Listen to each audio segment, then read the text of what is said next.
कुछ स्टूडेंट्स जो आज हम डिस्कस करने वाले हैं। कल वाले ही टॉपिक्स को थोड़ा सा मैं डिटेल में आपको चीज़ें बताने वाला हूँ आज। तो आपने जो पढ़ रखा है एक्चुअल में वो पढ़ा है। पहले मैं एक चीज़ बता रहा था आपको, कुछ चीज़ें मैं आपको बता देता हूँ एक्चुअल में। आज हम बात करेंगे बाइंडिंग एनर्जी।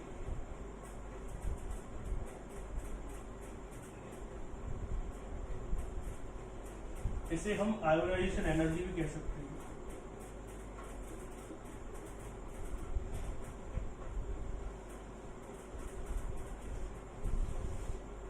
तो बाइंडिंग एनर्जी की अगर हम बात करते हैं, ये होती क्या है? It is the minimum amount of energy. It is the minimum amount of energy which is required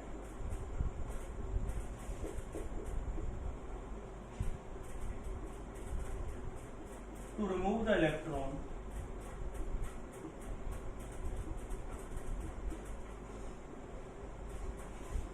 from metal surface.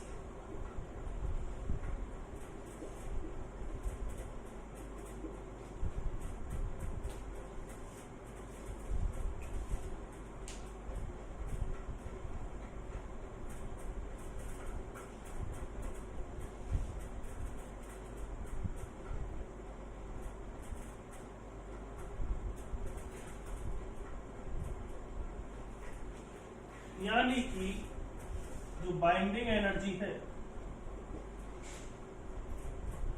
यही एक तरह से थ्रेशोल्ड एनर्जी होगी।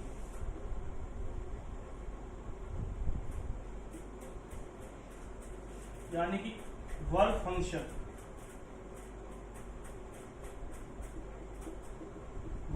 और थ्रेशोल्ड एनर्जी एक ही बात है, एच न्यू। अगर आपसे कोई कहे कि बाइंडिंग एनर्जी निकालनी है तो आपको कुछ नहीं सोचना, क्या निकालनी देनी, एच न्यू नॉट की वैल्यू निकाल देनी है। न्यू नॉट आप जानते हैं क्या होती है, थ्रेशोल्ड फ्रीक्वेंसी होती है। अब बात आती है कि इसमें क्या क्या चीजें हमें सीखनी है, मतलब एक्चुअली बाइंडिंग एनर्जी या आयोनेशन एनर्जी क्यों कहते हैं इसे, वो सीखिए।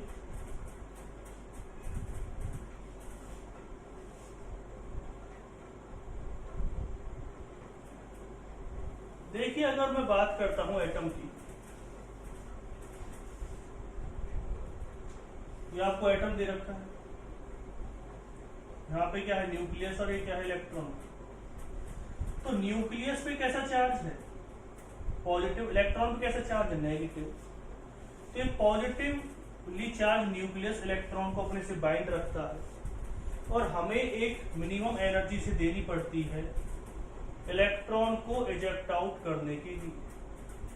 जो मिनिमम एनर्जी देनी पड़ती है इलेक्ट्रॉन को इजेक्ट आउट करने के लिए, उसी एनर्जी को क्या कहते हैं, बाइंडिंग एनर्जी कहते हैं। यानी कि इस इलेक्ट्रॉन को इजेक्ट आउट करने के लिए हमें कम से कम जो जिस फोर्स से बाइंड हो रहे हैं उसे तोड़ने के लिए हमें क्या देनी पड़ेगी, बाइंडिंग एनर्जी देनी पड़ेगी।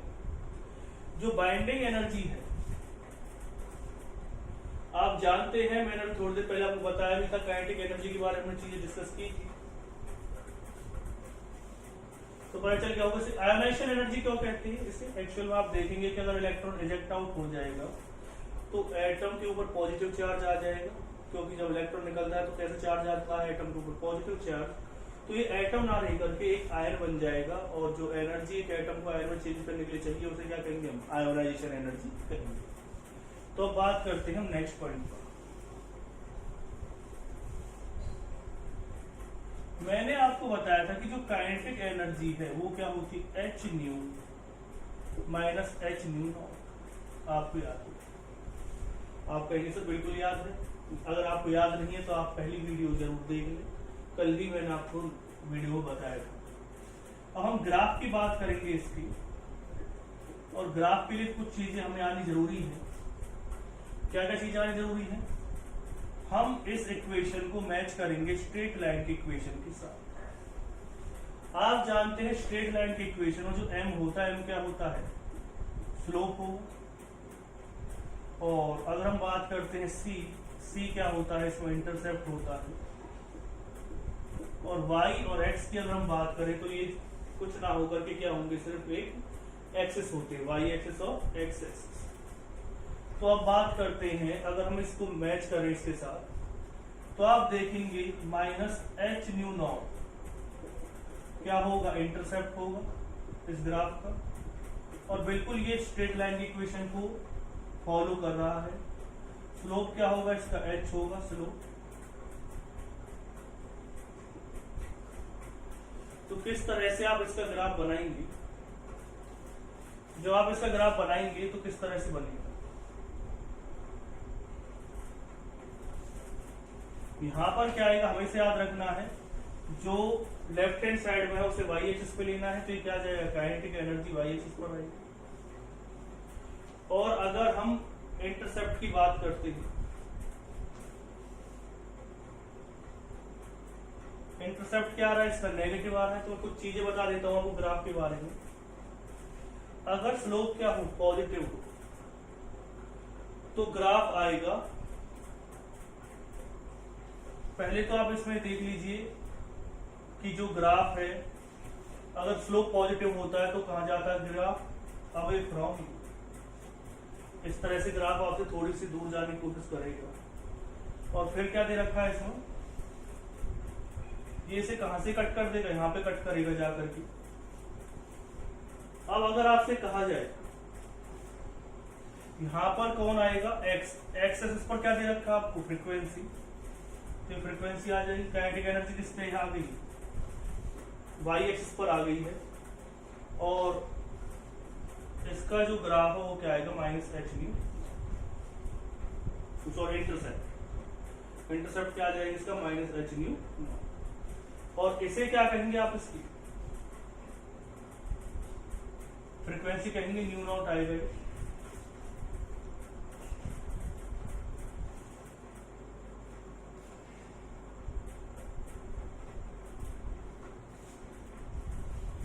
देखिए अगर,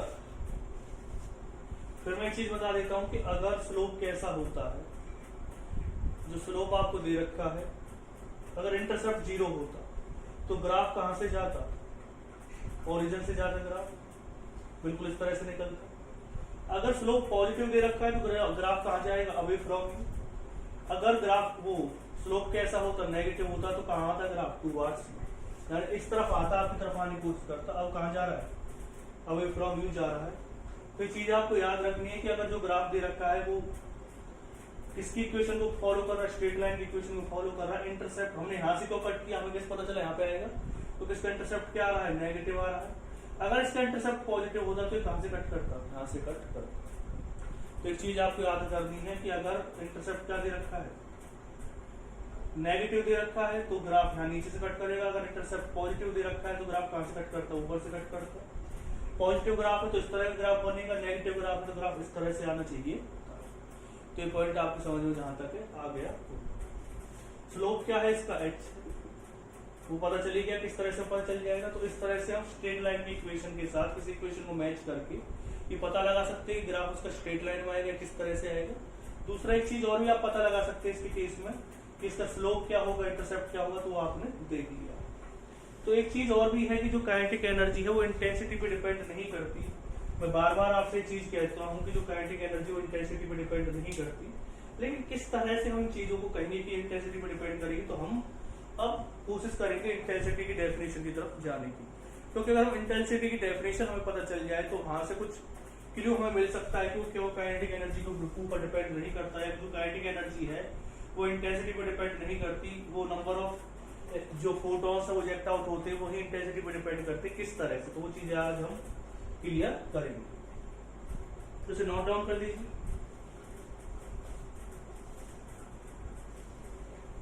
ग्राफ आते हैं, मेंस में आते हैं ग्राफ। तो मैं अब आपको बता रहा हूं किसके बारे में, इंटेंसिटी के बारे में बता रहा हूं। इंटेंसिटी को किस रिप्रेजेंट कर सकते हैं आप, आई से। तो क्या होती, the number of photons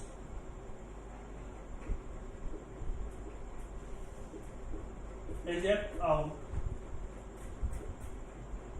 from per unit area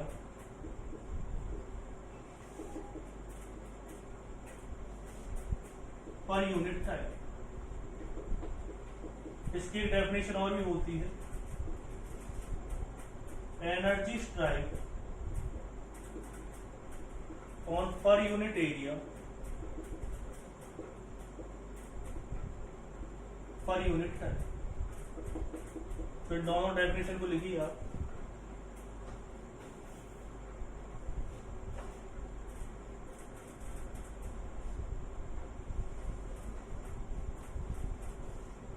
और ये लिख लेना मेटल सरफेस। तो अगर मैं इस पॉइंट को क्लियर करता हूं तो एक चीज देखिए, इसमें आई हमारे हिसाब से क्या होना चाहिए, number of photons eject out. तो नंबर ऑफ फोटॉन्स n होता है। या अगर मैं एनर्जी की बात करते तो आप जानते हैं एनर्जी क्या होती है, h न्यू से रिप्रेजेंट करते हुए एनर्जी को। लास्ट ही वीडियो में हमने देखा था पर यूनिट एरिया। तो ए से क्या आ जाएगा एरिया और टी से क्या आएगा टाइम। तो आप लिख सकते हैं इसमें n क्या है, n हो जाएंगे नंबर ऑफ फोटॉन्स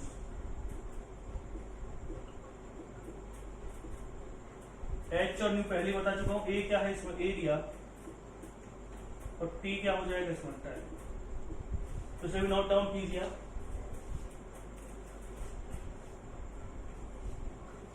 तो अगर हम इस वाली इक्वेशन को देखें तो इस वाली इक्वेशन को देखने के बाद हमें कहीं पर भी नहीं लगा कि काइनेटिक एनर्जी कहीं पर आ रही है। आई जरूर डायरेक्टली प्रोपोर्शनल किसके आ रहा है, एन के आ रहा है। आई डायरेक्टली प्रोपोर्शनल किसके आ रहा है, एन के आ रहा है। मैंने ये चीज आपको बताई थी कि जो इंटेंसिटी है अगर आप इंक्रीज या डिक्रीज कर देते तो नंबर ऑफ फोटॉन्स क्या हो जाएंगे, इंक्रीज हो जाएंगे। एन जानते हैं आप, एन क्या होते, नंबर ऑफ फोटॉन्स होते। तो ये चीज आपको इस वाली डेफिनेशन से क्लियर हो गई होगी। क्यों, जो इंटेंसिटी इंक्रीज होने के बाद नंबर ऑफ फोटॉन्स के ऊपर इफेक्ट पड़ता है, ना कि उसकी काइनेटिक एनर्जी। काइनेटिक एनर्जी कहीं पे भी आ नहीं रही है इसमें। जबकि अगर हम उसकी बात कर रहे थे, मैंने इक्वेशन अभी बताई थी एक आपको काइनेटिक एनर्जी वाली, तो काइनेटिक एनर्जी कहीं ना कहीं किस पर डिपेंड कर रही थी, फ्रिक्वेंसी पर डिपेंड कर रही थी। जितनी ज्यादा फ्रिक्वेंसी की लाइट पड़ेगी उतनी ज्यादा ही इलेक्ट्रॉन जो है उसकी काइनेटिक एनर्जी क्या हो जाएगी, इंक्रीज हो जाएगी। अगर मैं ग्राफ बनाता हूँ, किसके बीच में ग्राफ बनाता हूँ, काइनेटिक एनर्जी वर्सेस किसके बीच में बनाता हूँ, इंटेंसिटी। अगर चाहे आप इंटेंसिटी को कितना भी क्या कर दे, इंक्रीज करते जाए, इधर की तरफ आप इंक्रीज करेंगे तो काइनेटिक एनर्जी हमेशा क्या रहेगी, कांस्टेंट रहेगी। तो काइनेटिक एनर्जी का इंटेंसिटी वाले जो फॉर्मूला है उस पर कहीं पर भी काइनेटिक एनर्जी नहीं आती। तो काइनेटिक एनर्जी इस वजह से इंटेंसिटी पर क्या नहीं होती, डिपेंड नहीं करती। तो ये आपको चीज पता चल गई होगी। एक चीज ये बता देता हूं मैं कि जो बाइंडिंग एनर्जी है वो डिपेंड करती है टोटली किसके ऊपर डिपेंड करेगी, कि किस तरह का मेटल है। डिफरेंट टाइप का मेटल होगा, अगर उनकी न्यूक्लियस और इलेक्ट्रॉन के बीच ज्यादा फोर्स है तो बाइंडिंग एनर्जी सीधी सी बात है क्या होगी, ज्यादा होगी। अगर फोर्स क्या है, वीक है, तो बाइंडिंग एनर्जी क्या होगी, कम होगी। तो ये चीज आपको याद रखनी है जो मैंने आपको बताई है कि इंटेंसिटी पर काइनेटिक एनर्जी क्यों डिपेंड करती है। ग्राफ भी आ सकता है, किस तरह से नहीं करती वो आपके सामने है ही पॉइंट। नंबर ऑफ फोटो से eject out per unit area per unit time आपको पता चली गया होगा, इस तरह से आप निकाल सकते हैं। अगर हम इसके नेक्स्ट पॉइंट पर आते हैं, इंटेंसिटी का आपको पता चल गया कि किस तरह डिपेंड नहीं करती, मैंने ग्राफ बनाने के लिए आपको बताया था। नेक्स्ट टॉपिक पर आ जाते हैं, topic potential.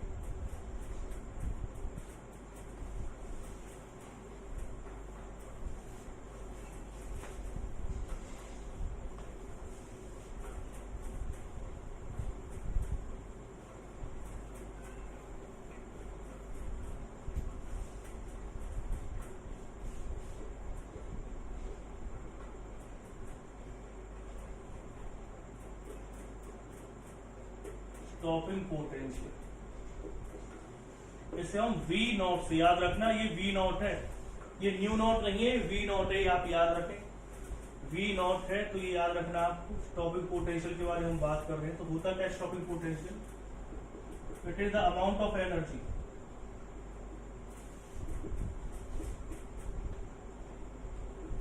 which is required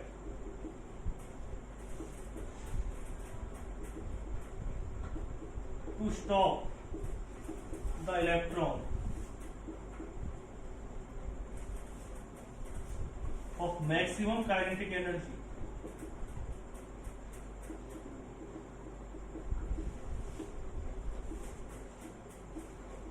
from metal surface। तो मेटल सरफेस से मैक्सिमम काइनेटिक एनर्जी की जो इलेक्ट्रॉन उसे स्टॉप करने के लिए जो हमें एनर्जी देनी पड़ती है उसे क्या कहते हैं, स्टॉपिंग पोटेंशियल। तो नाम भी बिल्कुल सही है। अगर हम काइनेटिक एनर्जी की बात करते हैं तो जो काइनेटिक एनर्जी है उसी को आप काइनेटिक एनर्जी की अगर हम बात करेंगे तो काइनेटिक एनर्जी कब प्रोड्यूस होती है? काइनेटिक भी एक एनर्जी, काइनेटिक जो एनर्जी है तो इलेक्ट्रॉन जो रिजेक्ट आउट होता है अगर हम उतनी ही एनर्जी उसे दे दें, जितनी एनर्जी से जो इलेक्ट्रॉन है वो रिजेक्ट आउट हो रहा है जितनी काइनेटिक एनर्जी से, अगर उसे उतनी एनर्जी मिल जाए तो सीधी सी बात वो इलेक्ट्रॉन क्या हो जाएगा, रुक जाएगा वहां पे। मेरी बात समझना कि जो इलेक्ट्रॉन है वो किससे रिजेक्ट आउट होता है, काइनेटिक एनर्जी से। अगर हम उसके ऊपर अलग से एक काइनेटिक एनर्जी अप्लाई कर दें, अलग से जो अपोजिट काम करेगी उस काइनेटिक एनर्जी की, सीधी सी बात है जो इलेक्ट्रॉन है वो निकलेगा ही, क्योंकि उसे इतनी एनर्जी मिल जाती है जो उसके इलेक्ट्रॉन को रोकने के लिए काफी है, जो वो काइनेटिक एनर्जी के थ्रू निकाल रहा है। तो अगर हम काइनेटिक एनर्जी के बराबर ही जितनी इलेक्ट्रॉन एनर्जी से इलेक्ट्रॉन रिजेक्ट आउट हो रहा है उतनी एनर्जी उसके ऊपर अप्लाई कर दे तो इलेक्ट्रॉन निकलेगा ही नहीं। अब बात आती है कि जो एनर्जी है, एनर्जी होती है V इंटू आई इंटू टी। आई आप जानते हैं, आई क्या होगा इसमें, आई है करंट और टी ले लेते हैं इसमें टाइम, और पी क्या हो जाएगा इसमें टाइम, और V क्या है वोल्टेज, E क्या है, E है एनर्जी। E इक्वल टू क्या लिखेंगे आप, V। आप जानते हैं I इंटू टी, तो क्या लिख सकते हैं आप Q। I इंटू टी क्या होता है, Q के बराबर होता है। Q क्या हो गया यहाँ पे चार्ज।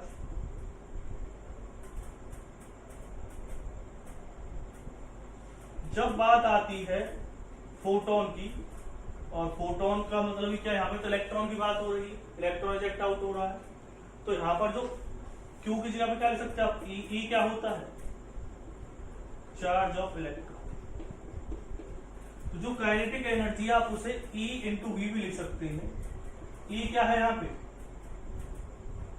चार्ज ऑफ इलेक्ट्रॉन, और V क्या है यहाँ पे वोल्टेज। तो पता चल गया आपको E इंटू वी क्यों आ सकता है, क्योंकि जो एनर्जी होती है वो क्या होती है वोल्टेज इंटू चार्ज कह सकते हो। तो V इंटू चार्ज होगा, V वोल्टेज है, Q क्या हो जाएगा चार्ज, क्योंकि यहाँ पे इलेक्ट्रॉन का निकलने की बात हो रही है तो यहाँ पे किसका चार्ज लेंगे आप, इलेक्ट्रॉन का चार्ज लेंगे। तो E इंटू क्या हो जाएगा V इंटू E। तो वही मैंने लिखा है यहाँ पे काइनेटिक एनर्जी किसके बराबर हो जाएगी, E इंटू V। ठीक है। अब कितनी अमाउंट ऑफ मिनिमम अमाउंट की अगर हम बात करें, मिनिमम अमाउंट ऑफ एनर्जी की बात करें जो इस इलेक्ट्रॉन को रिजेक्ट आउट करने के लिए चाहिएगा, तो आप इसे ऐसे लिख सकते हैं काइनेटिक एनर्जी इक्वल टू क्या हो जाएगा E न्यू नॉट, वो सॉरी V नॉट, न्यू नहीं है V नॉट है, और ये V नॉट ही क्या होता है स्टॉपिंग पोटेंशियल।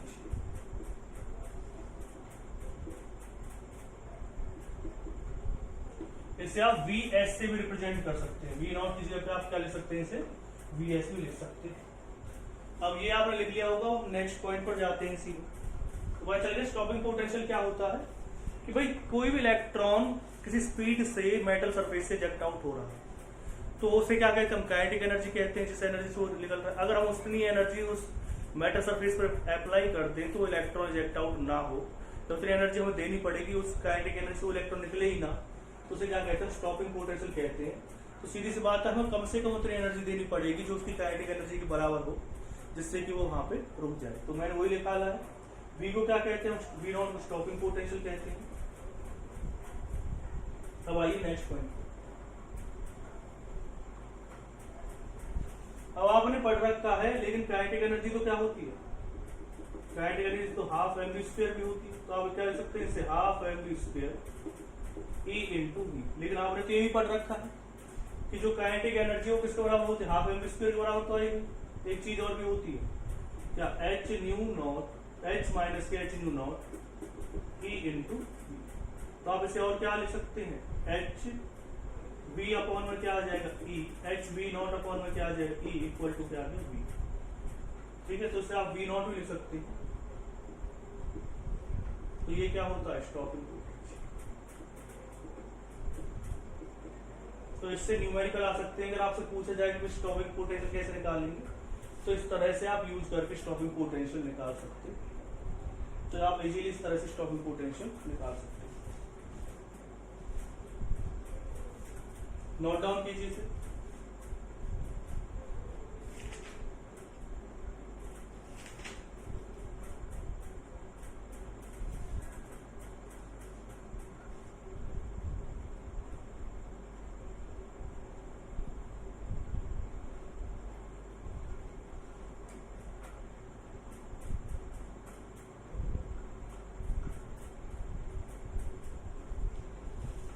दूसरी चीज क्या है, आपने अगर इस ग्राफ में देखा है तो कहीं पर भी इंटेंसिटी का कोई रोल नहीं आया है।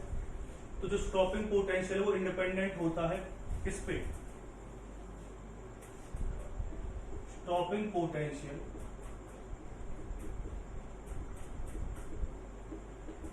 Independent on the intensity but depends on the frequency. वही चक्कर हो गया कौन सा वाला, जो एनर्जी वाली बात थी या काइनेटिक एनर्जी वाली बात थी, क्योंकि ये काइनेटिक एनर्जी से मैच करता है। तो काइनेटिक एनर्जी किस पर डिपेंड करती है, फ्रीक्वेंसी पे डिपेंड करती है। और स्टॉपिंग पोटेंशियल भी उस पर, मतलब कि काइनेटिक एनर्जी इंडिपेंडेंट होती है इंटेंसिटी पे, ये इंडिपेंडेंट होगा इंटेंसिटी पे। एक चीज मैं आपको बताने वाला हूँ, जैसे मैंने एक एनर्जी का आपको फॉर्मूला बताया था, इक्वल टू क्या होता है, एच न्यू, और कर सकते हो आप इसे एच सी अप में लैम्डा। लेकिन अगर आप एनर्जी को किसमें निकालना चाहते हैं, इलेक्ट्रॉन वोल्ट में, तो क्या आ जाएगा, एच सी अपॉन में क्या आएगा, लैम्डा। अगर आप एच की वैल्यू रखेंगे और सी की वैल्यू रखेंगे तो जो वैल्यू है वो आएगी अप्रोक्स 1242 लैम्डा इलेक्ट्रॉन वोल्ट। तो आप इससे डायरेक्ट फॉर्मूले का यूज करके भी क्वेश्चन को कर सकते हैं। ये उनके लिए है जो सीबीएसई यानी कि जो मेंस की तैयारी कर रहे हैं, नीट की तैयारी कर रहे हैं, तो वो डायरेक्ट फॉर्मूले का यूज करके भी क्वेश्चन को सॉल्व कर सकते हैं। लेकिन जो एनर्जी आएगी वो याद रखना, वो इलेक्ट्रॉन वोल्ट में आएगी, वो जूल में नहीं आएगी। अगर आप उसे जूल में चेंज करना चाहते हैं तो जो वैल्यू आएगी उसे किससे मल्टीप्लाई कर देंगे आप, 1.6 इंटू 10⁻⁻⁻19 से मल्टीप्लाई कर सकते हैं। तो वो जो एनर्जी हो किसमें चेंज हो जाएगी, जूल पर एटम में चेंज हो जाएगी। तो इस तरह से मैंने आपको ट्रिक ही बताई है आज कौन सी, कि आप इस ट्रिक का यूज करके एनर्जी को इलेक्ट्रॉन वोल्ट में निकाल सकते हैं। अगर आप उसे जूल में चेंज करना चाहते हैं तो उसे 1.6 इंटू 10⁻⁻19 से मल्टीप्लाई कर सकते हैं। एच और सी की वैल्यू इलेक्ट्रॉन वोल्ट में निकालते तो इतनी आएगी 1240। ठीक है, तो आप इस तरह से क्वेश्चन मैं आपको कल दूंगा असाइनमेंट की फॉर्म में। तो यहां तक ही आज मैंने आपको करवाया है। कल कोशिश करूंगा आपको बोहर मॉडल ऑफ एटम, सबसे जो इम्पोर्टेंट पार्ट होता है इसका वो बोहर मॉडल ऑफ एटम ही होता है। क्वेश्चन 99% जो आने के चांस होते हैं वो बोहर मॉडल ऑफ एटम से ही आने के चांस होते हैं। तो आप उसकी तैयारी, उसे बहुत अच्छी तरह से आपको समझना है। बहुत से फॉर्मूले आएंगे उसमें नए नए, तो उसकी अच्छी तरह से तैयारी आप करें।